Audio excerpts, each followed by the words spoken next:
하나님 말씀 봉독해 올리겠습니다. 룻기서 1장입니다. 룻기 1장 15절에서 18절 말씀 봉독해 올리겠습니다.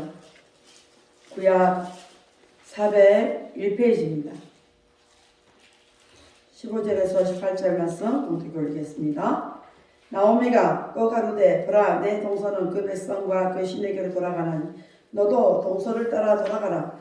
룻이 가로되 나로 어머니를 떠나며 어머니를 따르지 말고 돌아가라. 강권하지 마옵소서. 어머니께서 가시는 곳에 나도 가고 어머니께서 유숙하시는 곳에서 나도 유숙하겠나이다. 어머니의 백성이 나의 백성이 되고 어머니 하나님이 나의 하나님이 되시리니 어머니께서 죽으시는 곳에서 나도 죽어 거기 장사될 것이라. 만일 내가 죽는 일 외에 어머니와 떠나면 여호와께서 내게 벌을 내리시고 더 내리시기를 원하나이다. 나오미가 룻의 자기와 함께 가기로 굳게 결심함을 보고 그에게 말하기를 그치니라. 아멘. 기도합니다. 할렐루야. 하나님 감사합니다. 오늘도 우리를 살려주신 그 은혜 속에 우리가 있게 하시니 감사합니다.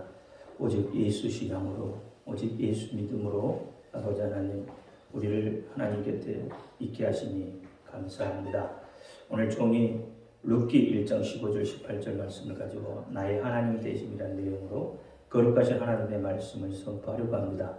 종이 비록 부족하고 연약하고 입술이 오돌할지라도 오늘 종의 입술을 들어 사용하여 주옵시고 종의 입술에 선포되는 모든 말씀이 저들에게는 하나님의 말씀으로 들려지게 하옵소서. 사람의 말, 종의 말로 같지 않게 하여 주옵소서. 오늘 또 깨닫는 은혜 주실 줄 믿사오며 우리 주 예수 그리스도 이름으로 감사하며 기도하옵나이다. 아멘. 오직 예수님밖에 없습니다. 우리를 구원하실 분 예수님 한 분밖에 없습니다.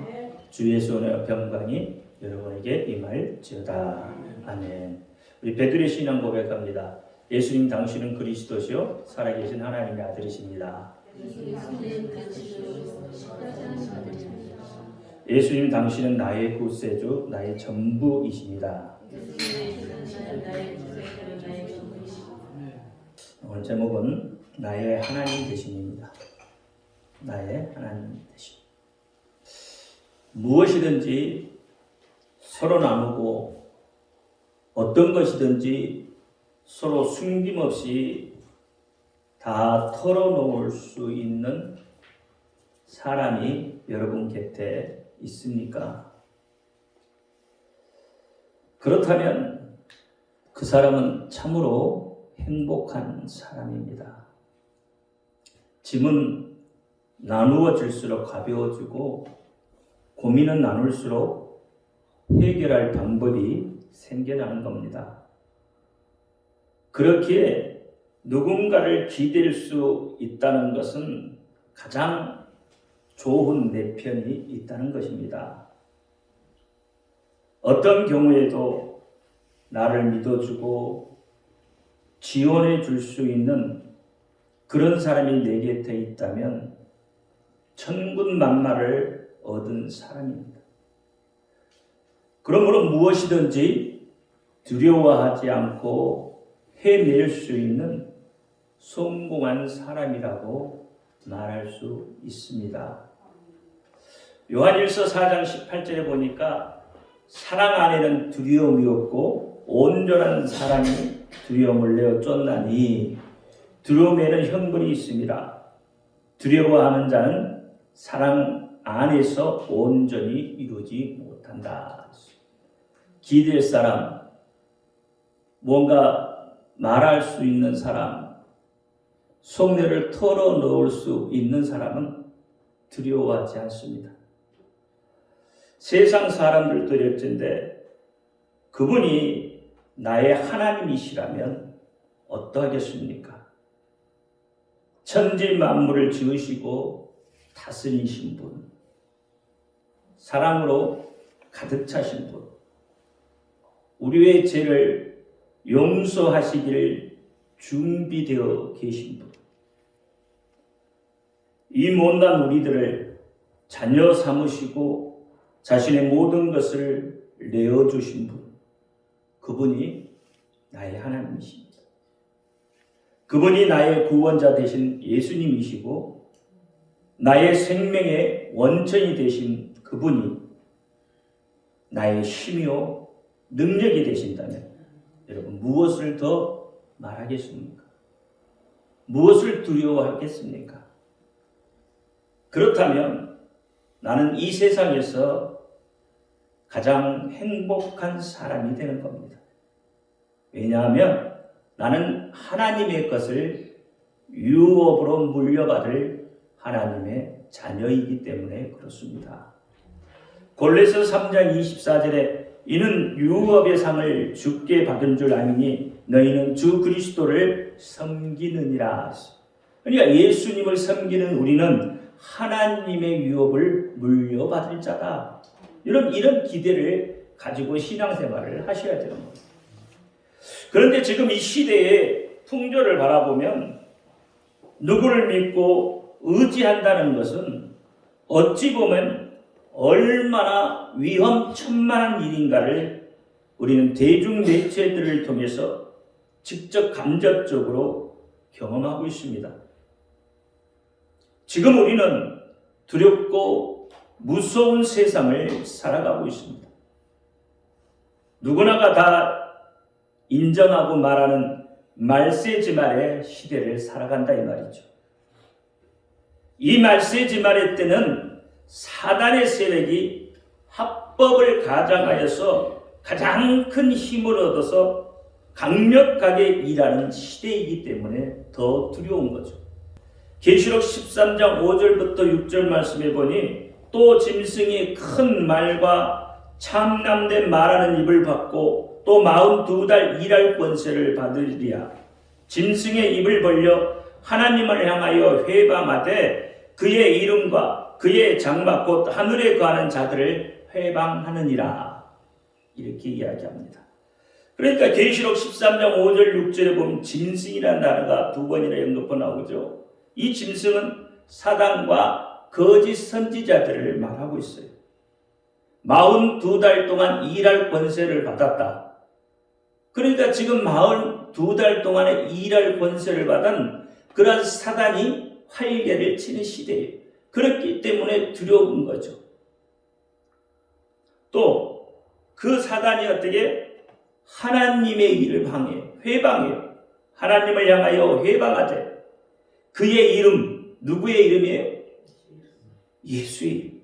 하나님의 이름, 예수의 이름을 또 그의 장막이라고 했어요. 그의 장막이 어디요? 교회예요, 교회. 교회에 있는 하늘에 거하는 자들을 회방한다 그랬어요. 그럼 하늘에 거하는 자들이 누구예요? 바로 성도죠. 성도는 거듭난 자들이다 이 말입니다. 지난주에 얘기했죠. 거듭난다는 것은 하늘로부터 태어난다 그랬어요. 새롭게 태어난 사람, 하늘로부터 하나님의 자녀, 이들이 하늘의 사람들이잖아요. 하늘에 거하는 자들이잖아요. 그러니까 그들의 하늘을 회방한다 이 말이에요. 그러니 마지막 시대는 더욱더 우리가 세상에 살기 힘든 시대가 되었다. 이 마귀가 뭘 회방합니까?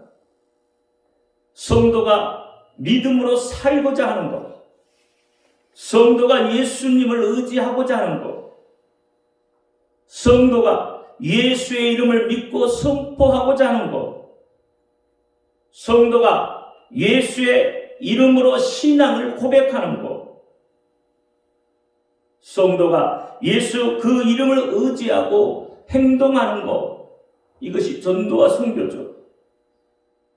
기도 못하게 하는 것, 진리의 말씀을 듣지 못하게 하는 것, 교회가 바로 서지 못하도록 성도들 간에 이간질시키고 미워하고 반목하고 분리가 되도록 힘써 사단은 자신의 일을 감당하고 있다 이 말입니다. 근데 성도가 여기에 몰아나서는 되겠습니까? 마태복음 24장 8절부터 14절 말씀을 여러분 잘 기억하셔야 돼요. 마지막 때의 징조를 말씀을 하고 있죠. 여러분 마태복음 24장 말씀을 보시죠. 8절부터 봅니다. 14절까지 한 구절씩 교도갑니다. 이 모든 것이 재난의 시작이라. 그때 사람들이 너희를 들을 주니 너희가 내 이름을 기뻐하여 모든 민족에게 미움을 받으리라. 그때 많은 사람이 시험에 빠져 서로 잡아주고 서로 미워하겠으며 거짓 선지자가 많이 일어나 많은 사람을 미혹하게 하겠으며 불법이 성함으로 많은 사람의 사랑이 식어지리라. 그러나 끝까지 미련되는 자를 얻으리라. 같이요, 이 천국 복음이 모든 민족에게 증거되기 위하여 온 세상에 전파되리니 그제야 끝이 오리라. 근데 이 말씀 속에 사랑이 식어진 곳, 불법이 성함으로 사랑이 식어진 곳, 우리는 그 시대를 지금 살아가고 있습니다. 오늘 본문 이 녹귀의 시작은 사사들이 치리하던 때라고 시작을 합니다. 왜 그렇습니까? 그것은 녹귀가 매우 비극적인 상황에서부터 시작되고 있음을 말하고 있다 이 말이에요. 이스라엘 역사 속에서도 가장 영적인 암흑기 중에 하나로 여겨지는 시대가 바로 이 사사들이 치리하던 때입니다. 사사들이 이스라엘을 치리하던 그 시대를 여러분 왜 암흑기라고 말하겠습니까?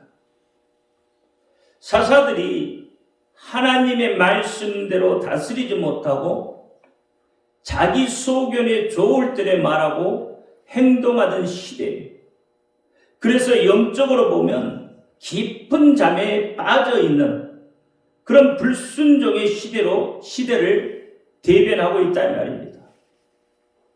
불순종의 결과가 어떠한 것인가를 알게 하는 참으로 비참한 시기가 바로 사사들이 치리하던 시대입니다. 그 시대는 혼돈이요 고통의 시기였음을 우리가 짐작해 볼 수 있는 거죠. 이 사사들이 치리하던 그 시대를 오늘 우리가 사는 이 시대하고 비교해 봐도 하나도 다른 게 없습니다. 영적인 지도자들이 개인의 영화, 집단의 이기주의에 빠져서 하나님의 말씀을 그대로 가감없이 전하지 못하고 있습니다. 장로나 권사, 집사, 성도들의 눈치를 보면서 그들이 요구하는 대로 기복적 말씀을 전하고 하나님의 말씀은 시대에 맞추어서 변개해버립니다. 그렇게 전함에도 불구하고 마치 그것이 하나님의 뜻에 합당한 것처럼 선포되고 있어도 성도들은 깨닫지 못합니다. 왜냐고요? 영적인 귀가 닫혀있기 때문에 그렇습니다. 영적인 눈이 멀어있고 영적인 입술이 타락해져 있기 때문에 그렇다는 말이에요. 너나 나나 할 것 없이 모두가 시대의 흐름에 점점 잠들어가는 이 사사시대에 그 시대에 사는 이스라엘 민족 사사들이 되어가고 있다 이 말입니다. 사사기 21장 25절 말씀해 보니까 그때의 이스라엘에 왕이 없으므로 사람마다 제 소견에 좋을 대로 제 소견에 오를 대로 행하였더라 이렇게 이야기해요. 하나님의 뜻하고는 관계가 없습니다. 내가 생각해 보고 그것이 옳으면 하는 거예요. 하나님께서는요, 세상의 생각, 다시 말하면 사람의 생각과 하나님의 생각은 원수가 된다고 했어요. 이스라엘은 왕이 하나님이셔야 됩니다. 당시에는 하나님을 왕으로 모시기를 싫어했어요. 이스라엘 사람들은 하나님 말씀 듣기를 외면하고 자기 소견에 좋을 대로 그렇게 살아갔어요. 오늘은 어떻습니까? 오늘 우리의 모습은 어떻습니까? 다릅니까? 여러분들은 하나님의 말씀 듣는데 온 힘을 쏟고 있느냐 이 말이죠. 귀를 기울이고 있습니까? 영적인 눈으로 바라보고 있습니까? 영적인 입술로 말하고 있습니까? 아니잖아요. 사사들도 타락해서요, 자신의 탐욕과 야망을 위해서 그렇게 제사장의 직분을 감당했다 이 말입니다. 사사기 18장 20절에 제사장이 마음에 기뻐하며 에봇과 드라빔과 새긴 우상을 취하고 그 백성 중으로 들어가니라 그랬어요. 단지파에 여러분 제사장을 청빙할 때에 그 제사장이 자신의 야망 때문에, 자신의 탐욕 때문에 그 직분을 옳게 여기고 기뻐했다. 이것을 신약에 오면 뭐라고 그러는지 아세요? 사꾼목자라는. 그러니까 사꾼목자의 전형적인 모형을 보여주고 있다 이 말입니다. 요한복음 10장 12절에 사꾼은 목자도 아니요 양도 제 양이 아니라 이리가 오는 것을 보면 양을 버리고 달아나나니 이리가 양을 늑탈하고 또 해치느니라.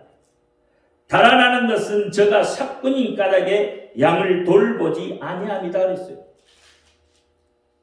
여러분 지금 시대에 회자되고 있는, 지금 이때에 회자되고 있는 이단들 보세요. 정명석이나 그렇잖아요.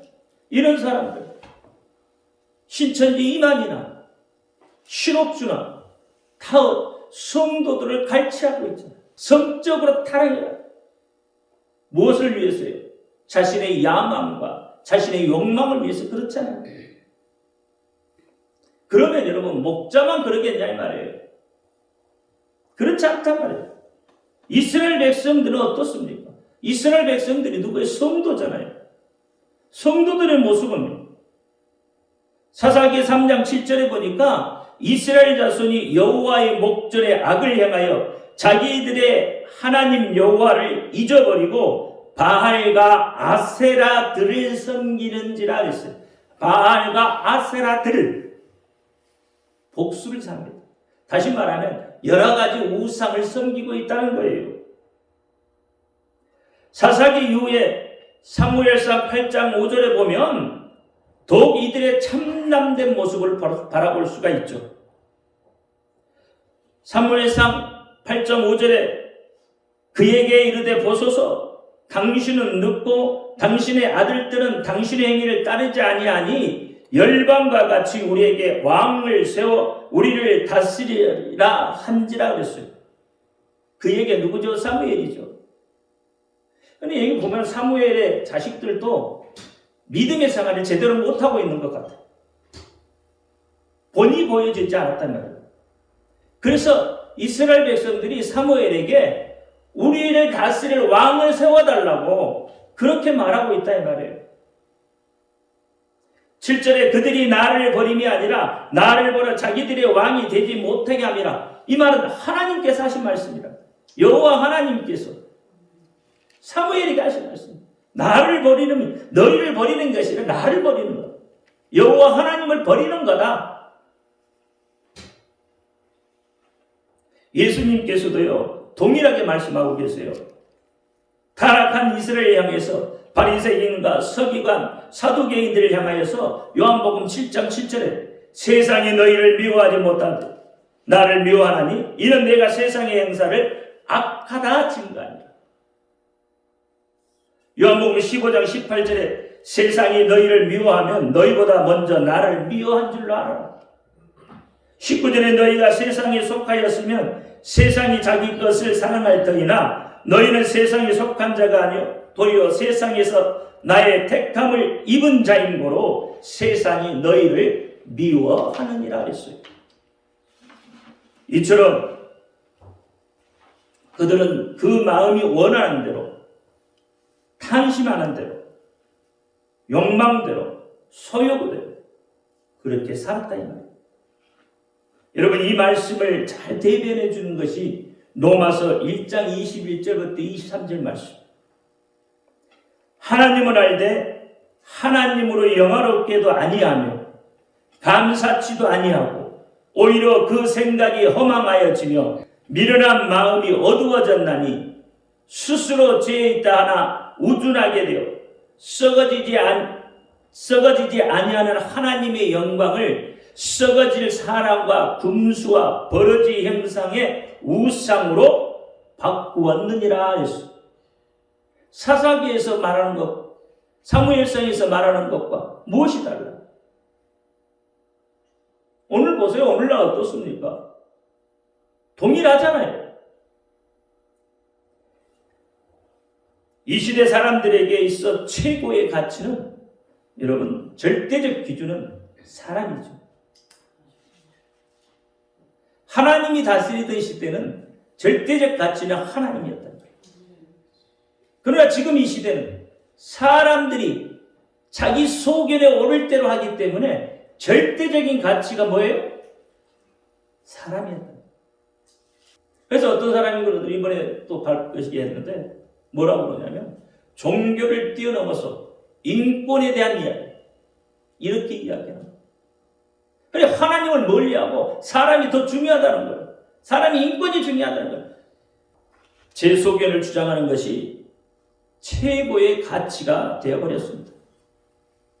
이런 시대에 절대적인 진리, 유일한 진리라는 것은 그 설 자리를 잃어버리게 되어져 있습니다.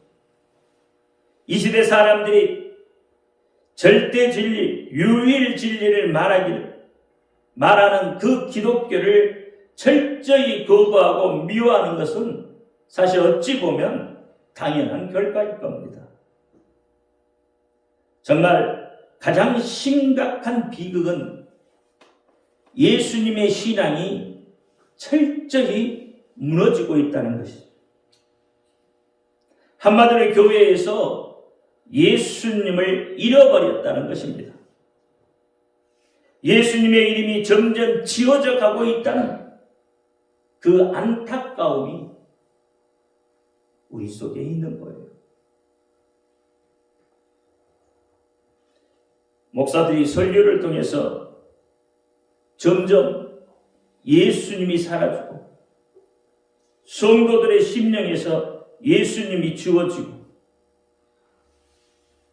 예수의 이름이 선포되지 않는다는, 그것은 불행한 결과입니다. 예수가 없는 삶은 여러분 황폐해질 수밖에 없습니다. 예수가 없는 그 사이에 사단이 왕노릇할 수밖에 없습니다. 그래서 황폐해질 수밖에 없잖아요. 그래서 오늘 본문 1장 1절에 그 땅에 흉년이 드니라 그랬어요. 흉년이 들었다고 본문은 말하고 있다 이 말이에요. 그 땅이, 이스라엘 백성들이 사는 땅이, 오늘 우리가 사는 이 땅이 황폐해질 수밖에 없다 이 말이에요. 여러분, 땅이라는 것은 세상을 말하기도 하고 성도의 마음을 이야기하기도 합니다. 육적으로 말하면 세상의 땅이요, 영적으로 말하면 성도의 심령이에요. 성도의 심령이 황폐해졌다 이 말입니다. 흉년은 기근과 굶주림이라는 의미를 갖습니다. 무엇을 심어도 소출을 기대할 수가 없습니다. 아무리 많은 돈을 벌고 높은 지위에 올라도 참된 평안을 누릴 수 없게 되는 거예요. 사실 흉년은 단순히 곡식이 부족한 상황, 그것만을 말하지 않습니다. 기근과 굶주림, 지금 현재 사람들이 줄이고 먹지 못하고 있다는 것을 말합니다. 흉년의 경우 기후나 병충해 때문에 초래된 비극이지만 기근의 경우는 흉년과 더불어서 외적인 침공과 약탈로 말미암은 결과일 수도 있습니다. 그러나 이것은 어디까지나 외적으로 보는 문제이고요. 심각한 것은 내적인 우리의 심령이 그렇게 되어져 있다는 거예요. 하나님의 진리의 말씀이 변개되고 자신의 소견에 오를 대로 인본주의적인 말씀을 통해서 성도의 심령은 더욱더 황폐해져 가고 있다 이 말이에요. 이처럼 비참한 기근, 굶주림에 시달리는 것은 우발적인 그런 결과가 아니에요. 이것은 불순종으로 말미암은 하나님의 징벌로 바라보아야 합니다. 즉 이방인과의 통은 우상숭배, 탐심을 쫓아 사는 삶 등으로 인한 결과라 이 말입니다. 왜 이렇게 되었을까요? 여러분, 하나님의 말씀을 바로 먹지 못해서 성도들이 믿음에서 떠난 삶을 살기 때문에 그렇습니다. 실로 비극적인 현실이에요. 이 시대는 결투로만 보면 말씀의 홍수 시대입니다. 무엇을 들어도 하나님의 말씀이 들려주고 있죠. 그러나 그 속에 복음이 없습니다. 예수가 없습니다. 예수의 이름이 없다 이 말이에요. 그러니 성도들의 심령이 황폐해질 수밖에 없는 거예요. 여러분, 인터넷이나 기독교 TV 방송을 통한 다양한 어떤 콘텐츠를 통해서 온갖 설교가 쏟아져 나오죠. 심지어는 인공지능이 발달되어서요, 내가 설교를 하고자 하는 어떤 구절을 넣으면 그 인공지능이 알아서 설교문을 작성까지 합니다. 지금 챗봇이라는 것이 유행하고 있죠. 챗봇이라는 게 뭐죠? 정보죠, 정보. 정보의 바다라네요. 그러니까 지금 내가 설교를 하고 싶으면 어떤 구절을 딱 집어넣으면 챗봇이 더 정확하게 이야기해요. 심지어는 목사님들 5명 중에 1명은 지금 이 챗봇의 도움을 받고 있다고 해요. 앞으로도 계속 그렇게 할 거라고 이야기합니다. 그럼 자기 설교가 아닌 거죠. 책에서 무엇인가를 찾아서 쓰는 것과 챗봇의 도움을 받는 것, 어떤 게 편하겠어요? 책을 보는 것보다는 챗봇을 보는 게 훨씬 편하겠죠. 넣기만 하면 바로 나오니까. 근데 책은요, 수많은 것을 찾아야 되잖아요. 찾아서 읽어야 되고, 그것을 또 인용도 해야 되고, 그러다면 어떻게 해요? 많은 것을 습득을 하게 되고 영적으로 풍성해지는데, 챗봇을 통해서 집어넣으면 챗봇이 다 나와요. 알려고 하지 않잖아요. 찾아보지 않아도 되잖아요. 수고하지 않아도 되잖아요. 그러면 그들이 설교하는 내용은 무엇이겠어요? 지식으로 가르쳐 줄 수밖에 없는 거예요.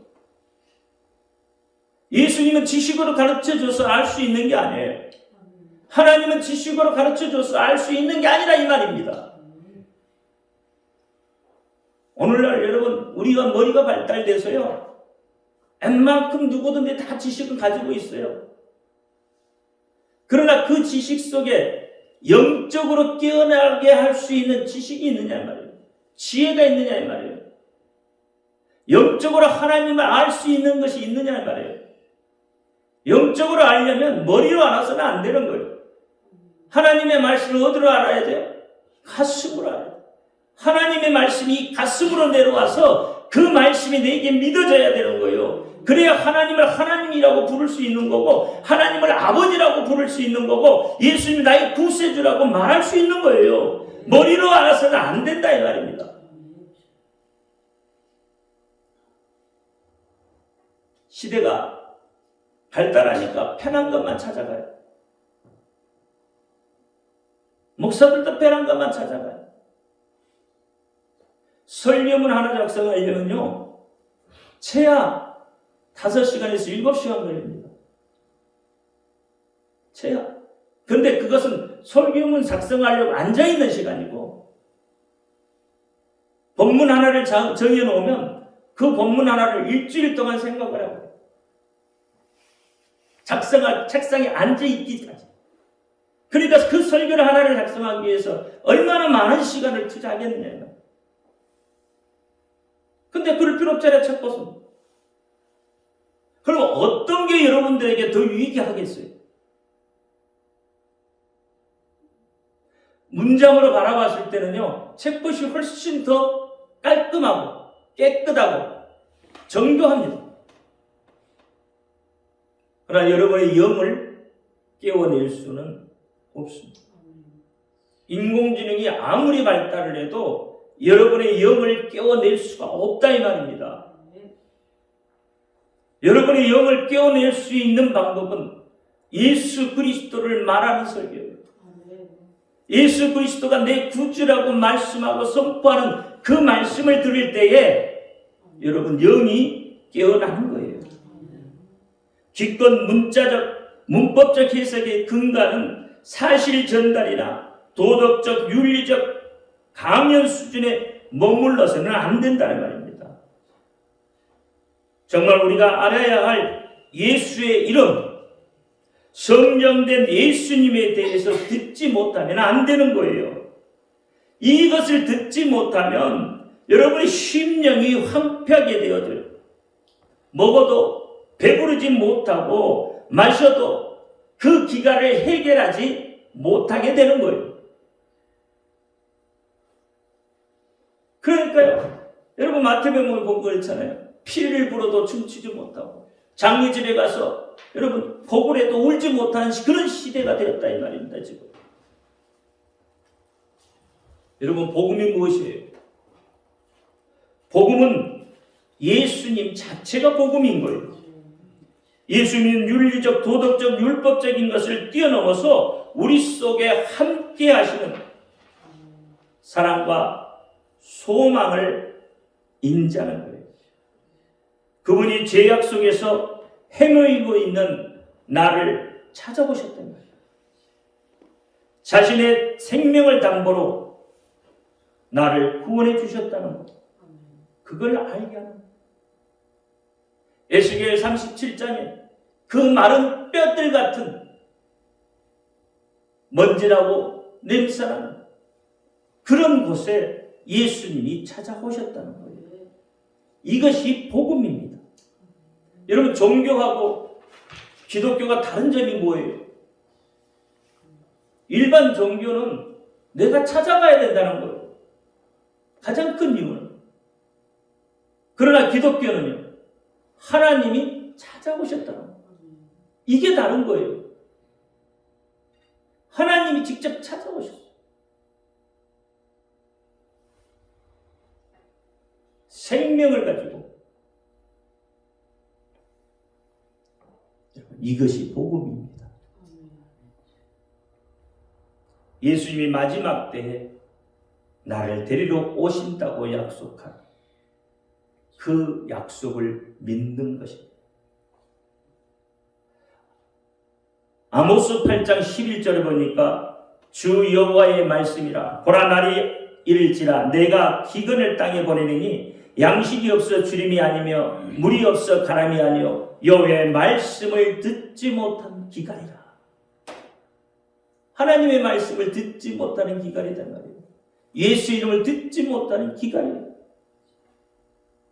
다시 말하면 영적인 양식이 없으므로 기갈하게 되었다는 거예요. 육과 영은 하나입니다. 육의 양식이 없으면 육이 죽어가듯이 영의 양식이 없으면 영이 죽는 거예요. 육이든 영이든 양식이 없으면 다 이렇게 죽게 되어져 있습니다. 마지막 때는 재림 직전에는 전 세계가 이와 같은 끔찍한 기근에 직면하게 될 겁니다. 현재 세계는요, 심각한 물 부족, 식량 고갈이 위기에 직면해 있습니다. 급격한 기후변화, 식물의 종자를 컨트롤하는 다국적 기업들, 이 모든 것들은요, 여러분, 국가적 또는 주체적인 전쟁이 발발할 수 있는 가능성을 지금 열어놓고 있잖아요. 우크라이나와 러시아가 왜 전쟁을 했어요? 식량이에요. 영적 진리, 참된 영적인 양식이 고갈되고 지금 그 싹부터 나오지 못하도록 배임을 당하고 있습니다. 그런 상황에 여러분, 심각한 육적 기관과 더불어 영적 기관의 시대가 다가오고 있습니다. 유대 땅에 위치한 베들레헴은 그 의미가 무엇이죠? 떡집이라는 이야기입니다. 떡집이. 그러니까 베들레헴은 양식이 풍족한 것이라는 것이죠. 떡집이니까. 본래 이곳 지명은 에브람이었는데요. 이것은 비옥한 그런 의미를 담고 있습니다. 그러니까 지금 땅이 비옥해서 풍성한 곡식을 얻고 떡이 만들어지는 곳이었다고 보는 거죠. 그런데 그곳에 사는 이가 기근을 만나고 극한 흉년을 만든 것입니다. 당시 기근이 얼마나 심각해져 있는지를 알 수 있는 거죠. 본문 1절에 유다 베들레헴의 유다라는 것은 여호와를 찬송하라는 의미를 갖고 있죠. 그러니까 베들레헴은 떡집으로서 성도들로 하여금 말씀을 먹게 하는 교회의 모습을 보여주고 있는 거예요. 이러한 유다 베들레헴이라는 지명은 교회가 본래 어떤 것인가를 말하고 있는 거죠. 교회는 어떤 것입니까? 어떤 것이 교회예요? 교회의 본질이 무엇이라고 생각합니까? 교회는요, 하나님만을 찬송하는 것이에요. 하나님의 이름을 높여드리는 것이에요. 예수, 그분, 그 이름을 선포하는 것이에요. 그러니까 하나님의 말씀이 선포되고 그 말씀을 양식으로 삼는 것이 교회입니다. 그렇다면 성도의 삶도 그렇잖아요. 오직 하나님께 영광을 돌려드리고 하나님의 말씀을 양식으로 삼아 살아야 됩니다. 그렇게 살지 못하는 결과는 본문에서 말하는 것처럼 황폐해질 수밖에 없습니다.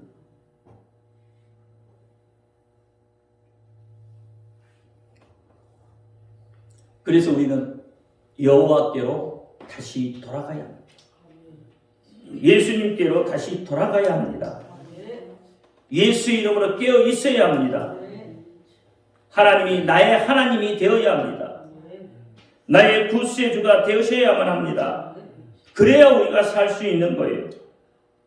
오직 예수 신앙의 고백 위에 예수님께로 돌이키는 그런 모션을 우리는 취할 수 있어야 돼요. 이것이 새롭게 태어나는 거예요. 이것이 회개하는 겁니다. 이것이 거듭나는 거예요. 여러분, 여호와께로 돌아가는 이유가 무엇입니까? 방향을 전환하는 것이에요. 마음의 상태를 바꾸는 거예요. 지금까지는 하나님을 인정하지 않고 내 마음대로 세상이 말하는 대로 세상의 방법대로 살아왔던 그 순간순간을 이제는 돌이키는 겁니다. 하나님은 하나님이고 나는 나라는 식으로 살아왔다는 것. 하나님이 없어도 얼마든지 행복해질 수 있다고 생각하는 것. 그런 것에서 돌이켜야 합니다. 그리고 여호와께로 예수 그리스도께로 돌아가야 합니다. 이 믿음의 고백이 있어야만 되는 거예요. 이 믿음의 고백이 없으면 여러분, 우리는 언제까지나 황폐해질 수밖에 없습니다. 생각대로 안 될 때, 사업이 망하거나 취업이 안 될 때, 여러분 무슨 생각이 들어요? 이렇게 될 줄 알았으면 그때 하나님이라 제대로 한번 믿어볼 걸, 예수님이랑 한번 제대로 붙들어 볼 걸이라는 생각이 안 드십니까? 그 생각이 안 들면 문제가 있는 거예요. 이스라엘 백성이 그랬잖아요. 그들이 포로가 되어 비참하게 된 것은 누가 그렇게 하라고 해서 그렇게 된 게 아니잖아요. 이스라엘 백성들이 자기 능력을 과신한 까닭이에요. 지금 세상도 그렇습니다. 과학을, 의학을, 문학을, 철학을 맹신함으로 하나님의 진리가 들어올 자리가 없습니다. 우리가 다른 데 가면 이 정도 못 살겠느냐라는 심정으로 하나님을 우습게 알고 있다 이 말입니다. 너무나도 똑똑하고 잘났는데 하나님께서 자기들에게 아무것도 못하게 하신다고 생각해서 하나님을 떨쳐버리고 자기 길로 가려고 하지 않습니까? 하나님을 등에 등지고 만몬의 우상을 쫓아가고 이방 문화를, 쾌락을 쫓아가고 있지 않습니까? 아주 좋습니다. 얼마나 편합니까? 내 마음대로, 내 소원에 좋을 대로 하니까. 그런데 결과는 어떻습니까? 비참한 노예 상태로 전락하고 말았습니다. 믿음의 사람들이 세상 사람들을 따라가 버리면, 세상 사람들의 흉내를 내면 더 잘 살고 강하게 될 줄 알지만 그렇지 않습니다. 세상이 그렇게 녹록하게 우리를 받아들이고 있지 않다는 말이에요. 그래서 디모데후서 4장 10절에 대만은 세상을 사랑하여 나를 버리고 데살로니가로 갖고 오라고 했어요. 호세아서 3장 1절에도 오라 우리가 여호와께로 돌아가자. 여호와께서 우리를 찢으셨으나 도로 낫게 하실 것이요 우리를 치셨으나 싸매 주실 것이라고 했습니다. 무슨 말입니까? 이제 그들에게는 아무런 소망이 없다는 것을 깨닫는 겁니다. 세상을 바라보았더니 소망이 없다는 거죠. 그런 그들에게 남은 유일한 소망이 무엇이겠습니까? 바로 옛날 신앙으로 돌아가는 겁니다. 물론 옛날과 같은 신앙, 믿음의 상태는 기대할 수 없겠지만 어떻게든지 옛날 상태의 그 신앙을 바라보고 나아가야 합니다. 기왕 망한 것, 하나님이라 제대로 믿고 살아보자고 하나님께로 돌아가기 위해서 우리의 마음을 돌이켜야 합니다.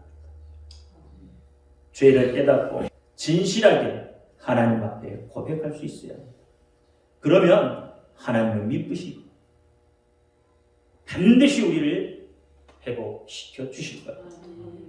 하나님께 구하는 예배는 상한 심령입니다.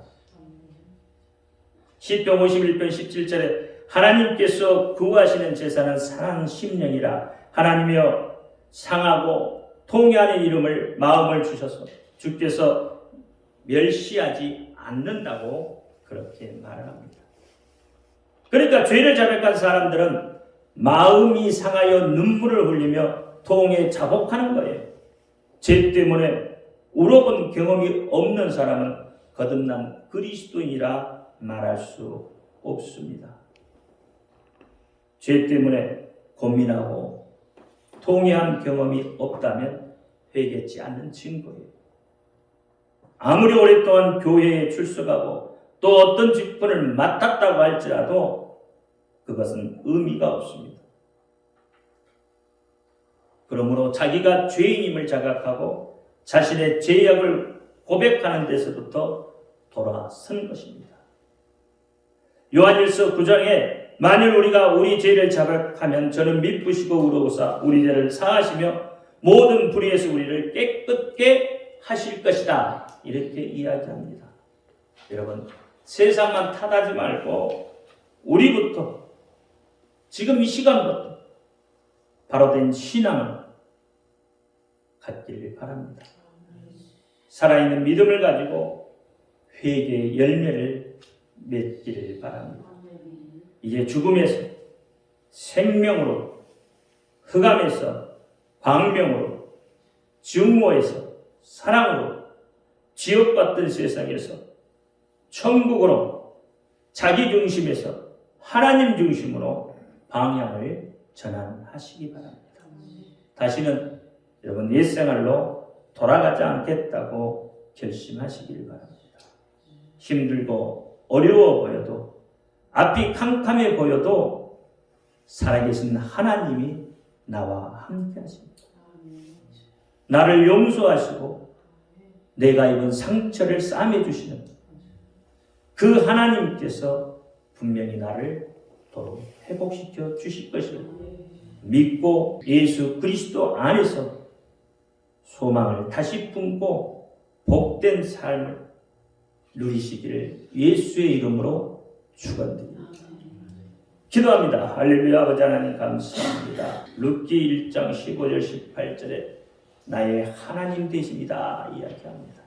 우리가 이 세상을 살면서 많은 것을 잃어버리고 가고 있습니다. 그러나 우리가 잃어버리지 아니할 것, 하나님은 나의 하나님이시고 예수님은 나의 구세주이심을 잃어버리지 않게 하여 주옵소서. 우리 주 예수 그리스도 이름으로 감사하며 기도하옵나이다. 아멘.